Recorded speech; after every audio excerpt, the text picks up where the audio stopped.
looking back over the last 3 NVIDIA generations, how good value was buying the 2080 Ti, 3090, or 4090?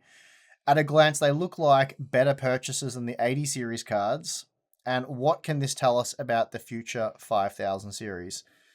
So, with the most recent example being the 4090, upon release, we had the 4080, $1,200, 4090, $600 US. And at those price points, they offered pretty comparable cost per frame, so similar value. I think the 4090 was a couple of percent better value. So, basically you could pick which of those you wanted, and it sort of did push a lot of people towards, well, I might as well just go the full hog if I'm going to spend. I think we talked about this. If you can spend $1,200, that's absurd. Might as well spend an even more absurd amount of money. I know it's kind of broken logic, but once you go so far, it's like, well, might as well just get the best of the best at that point. And I think that's what ultimately a lot of people ended up doing. So with the next generation, well, actually, then after they did release the 4080 Super, which was meant to be $1,000 US. I know it can be, at least the last few months, it's been that price. I know. It was a few months after release, it was more like $1,200. It was basically... There's a couple of months there that it wasn't. Because, you tracked that better than I did. Yeah, I think it's been around $1,000, the cheapest models for a little while. Okay. Yeah. And that's, I think, like something around the 20% better value than a 4090. So maybe they had to offer something that was a bit more compelling at around the $1,000 to boost GPU sales, because I know GPU sales did slow down at one point, so maybe that was what they were doing there. But essentially, if they continue on that course, what it means for the next generation is that NVIDIA are doing the hard upsell. Like, they're trying to upsell you to the more expensive high-end products. So there should be an even stronger push to convince people to buy a 5090 over a 5080. And they've inverted the market, or their lineup, because it used to be the best value was pretty close to the entry level. I think like the absolute entry level was generally not that great, but then the true entry level was pretty good. And then you paid a small premium for a good performance increase, say from the 1060 to the 1070, and then a premium from the 1070 to the 1080, because you got more VRAM and stuff as well, I guess. Well, some of those examples you did.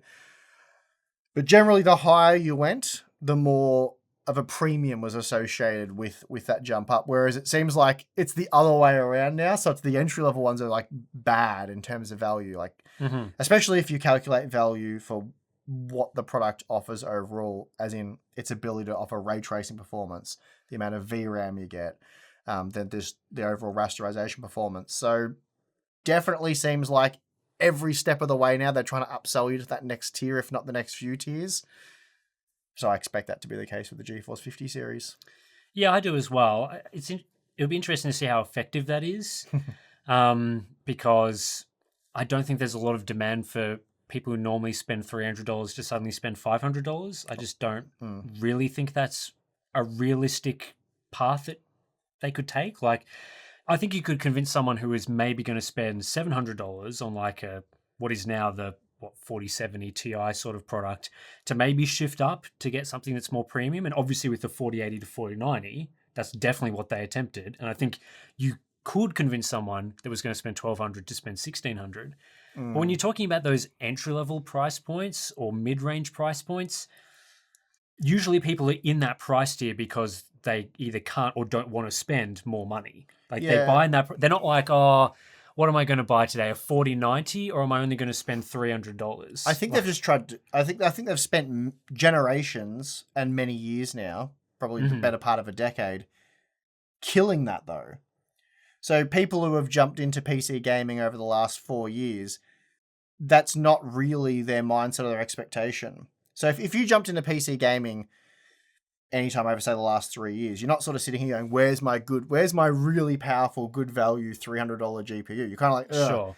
Your mindset more is $300 GPUs are like what I talked about, the old entry, your $80 entry-level GPUs that you shouldn't have bought. That's kind of what $300 GPUs are to them. Not enough VRAM, they're slow, so you don't even entertain them. You're essentially wasting your money at that price point. You really want to bring at least $500-$600 to the table. And I really think that's the mindset that NVIDIA is trying to get into gamers. So when we get another 5 years down the track from now, people are like $500. That's what you spend for a GPU minimum, right? I think that's where things are heading. I think that's what NVIDIA has been trying to do over the years, is just normalize spending $600, 4070, $600. Yeah, that's what you'd buy.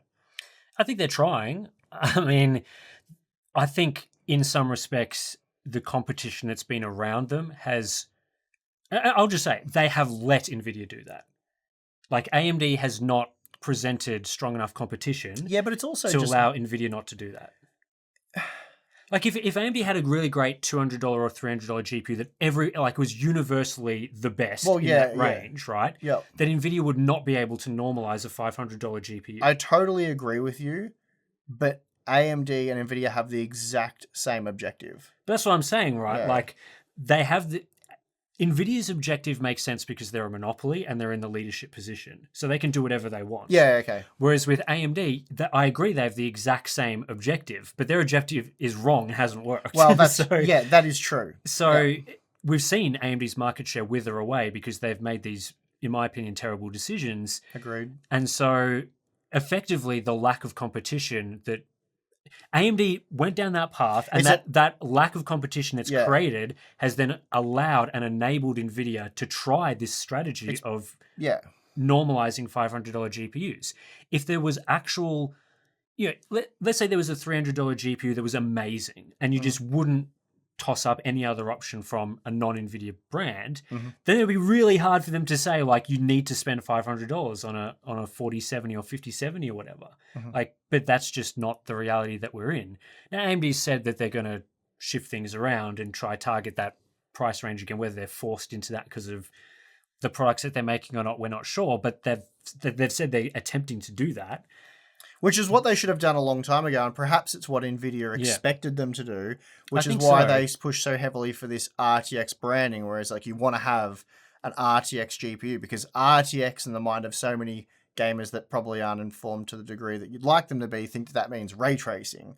So RTX ray tracing, all this good stuff. If you don't have RTX, you don't have all the good stuff, which completely overlooks the fact that parts like a 4060, 4062, I can't really do ray tracing, let's be honest. I know it's going to upset some people saying that, but you agree, right? Well, they didn't even put, even if the performance was there, they didn't put enough VRAM in those products to make them viable for ray tracing in a lot of situations. Yeah. So, not at the very least, they're not very good ray tracing products, and it's not a selling point of those parts. So, again, they pushed that strategy quite heavily, and AMD didn't really rise to the occasion anyway. So it's just furthered their cause. It's so anyway. I mean, again, there's a few different components to this. It's what people are willing to spend. And you're like, well, if you're only willing to spend $300, you're not going to spend $500, and that's all good and well. But then if there's no alternatives, and then you've been conditioned year after year after year after year that if you want to be a PC gamer, you want to play the latest AAA titles, you want to do so and take advantage of all these new cool features and really enjoy the experience, then cough up the $600. Don't be a tight ass. That's what they're saying. Yeah, I mean, I think AMD tried to benefit from that, right? They're thinking, at least how I see it is, they wanted to ride that wave. They wanted to ride the wave to the $500. Yeah. They wanted to be like, people are going to spend $500 on a Radeon card, surely. And like, let's be honest, that hasn't happened. Not really, no. And so, like I said, I think that if there's still demand for people who are wanting to only spend $300, then some company theoretically would service that market. And there's the whole angle of, as well, like gamers, I know PC gaming is very different to console gaming. You'd buy a PC for a very different reason to a console, but PC gamers are not living in a bubble. Like, people can see what a PlayStation 5 costs. And so there's always going to be that as sort of an anchor point where people will be able to see, even if NVIDIA's trying to get you to spend $600 on a 70 class card, you'll be able to look at the price of a PS5 and go, well, for just a gaming system that's entry level, maybe PS5 owners will get upset calling a PS5 entry level, but you can buy one for $400. So like, how reasonable is spending $600 just for the GPU? And of course, with PC gaming, again, like it's very different. You buy them for different sorts of objectives. But people are so frustrated by GPU prices, I feel, because they can make those comparisons. They're not just looking at old GPUs and going like, yeah, ages ago you get a 1060 6 GB for $250 or whatever. They're saying, well, the console gamers are over there having a great time playing their consoles that they've spent $400 on. Meanwhile, here I'm sitting with my PC that could even be giving me less of an experience at $300 or $400 on the GPU. So, yeah, I mean, at the end of the day, is the tactic working or not? Is NVIDIA successfully upselling people and selling GPUs and making big profit margins? I mean, also there's the angle, do they even care because of AI and whatnot? Yeah, I mean, I think if you look at like how much money the GeForce or gaming division's making in NVIDIA, it is slowly growing. So it's not like it's gone backwards.